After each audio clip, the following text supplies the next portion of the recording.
ಈ ಸರಿ ಬೇರೆ ಏನಾದ್ರು ಯುನಿಕ್ ಆಗಿ ನಡೆಯುತ್ತಾ ಅಥವಾ ಅದೇ ಕಂಟಿನ್ಯೂ ಆಗುತ್ತೆ? ಐ ಥಿಂಕ್ ನೀವು ಕೇಳಿರೋ ಪ್ರಶ್ನೆಗೆ the format of 20 overs divided into 2.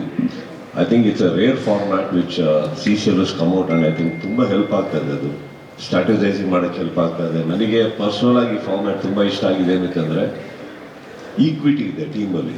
ಹೇಗೆ ಅಂತ ಹೇಳ್ತೀನಿ ಕೇಳಿ. ಸೊ 10 overs ಡಿವೈಡ್ ಮಾಡೋದ್ರಿಂದ ಏನಾಗುತ್ತೆ, ಓಕೆ ರೆಸ್ಟ್ ಸಿಗುತ್ತೆ ಅಂತ ನೋ, ಇಲ್ಲಿ ನಾರ್ಮಲ್ ಆಗಿ ಒಂದು ಟೀಮ್ ಮಾಡ್ತೀವಿ. ಓಕೆ, ನೀವು ಇಲ್ಲಿ ಬಂದಿದ್ದೀರಾ ಅನ್ಕೊಳ್ಳೋಣ.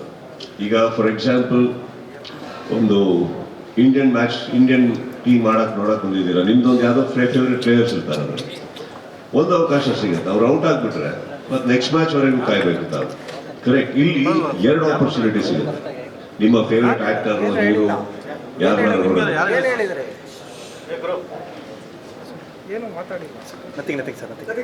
ಏನ್ ಗುರು.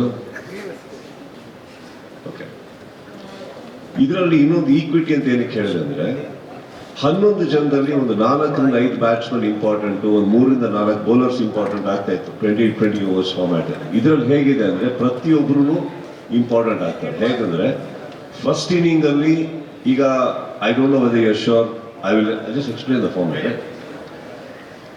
ಒಂದು ಟೀಮಲ್ಲಿ 11 ಪ್ಲೇಯರ್ಸ್ ಅಲ್ಲಿ 7 ಜನ ಎ ಕ್ಯಾಟಗರಿ ಆಗಿರ್ಬೇಕು, 4 ಜನ ಮಾತ್ರ ಬಿ ಕ್ಯಾಟಗರಿ ಆಡಕ್ ಸಾಧ್ಯ. ಫಸ್ಟ್ ಇನ್ನಿಂಗ್ ಅಲ್ಲಿ ನಂಬರ್ 1, 2, 3 ಮೂರೂ ಎ ಕ್ಯಾಟಗರಿ ಆಗಿರ್ಬೇಕು. ಅದಾದ್ಮೇಲೆ ಬಿ ಕ್ಯಾಟಗರಿ ಬರಕ್ ಸಾಧ್ಯ. But at one particular time 2 B categories cannot bowl or bat together.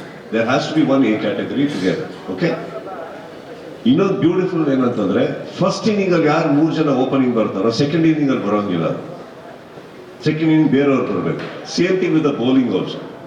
ಯಾರು ಫಸ್ಟ್ 3 overs ಅಲ್ಲಿ ಬೌಲಿಂಗ್ ಹಾಕ್ತಾರೋ ಫಸ್ಟ್ 3 overs ಅದು ಸೆಕೆಂಡ್ ಇನ್ನಿಂಗ್ ಅಲ್ಲಿ ಬೌಲಿಂಗ್ ಮಾಡೋ ಹಾಗಿಲ್ಲ. ಸಪೋಸ್ ನಾನು ಹೇಳ್ತಾ ಇರೋದು 3 bowlers ನೀವು ಯೂಸ್ ಮಾಡ್ಕೊಂಡ್ಬಿಟ್ರೆ ಫಸ್ಟ್ ಇನ್ನಿಂಗ್ ಅಲ್ಲಿ, ಓಕೆ, ಸೊ ಅವಾಗ 3 over ಅಲ್ಲಿ 3 ಜನ ಬೌಲರ್ಸ್ ಲೆಕ್ಕ ಬರುತ್ತೆ. ಕರೆಕ್ಟ್.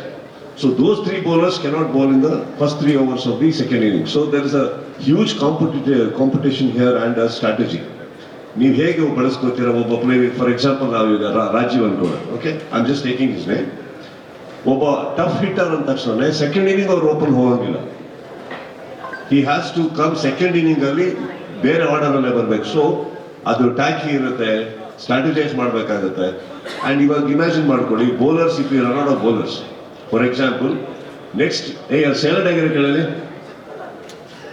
ಇಲ್ಲ ಸೈಲೆನ್ಸ್ ಪ್ಲೀಸ್. ಈಗ ಸಪೋಸ್ ನಾನು ಹೇಳೋದು ಯಾವುದೋ ಒಂದು ಪೀಕ್ ಬಂತು ಬೌಲಿಂಗ್ ಅಲ್ಲಿ, ತುಂಬಾ ಟಫ್ ಸಿಚುವೇಶನ್ ಬಂದಾಗ ನಂದು 2 ಪ್ರೈಮ್ ಬೌಲರ್ಸ್ ಬಿ ಕ್ಯಾಟಗರಿ ಇದ್ದಾರೆ ಅನ್ಕೊಳ್ಳಿ, ಇಬ್ಬರು ಕೈಲಿ ಮಾಡ್ಸಕ್ಕಾಗಲ್ಲ. ಯಾರೋ ಒಬ್ಬ ಮಾಡಬೇಕು, ಇನ್ನೊಬ್ಬ ಎ ಕ್ಯಾಟಗರಿ ಮಾಡಲೇಬೇಕಾಗುತ್ತೆ. So these are the things as a captain we need to hold in mind.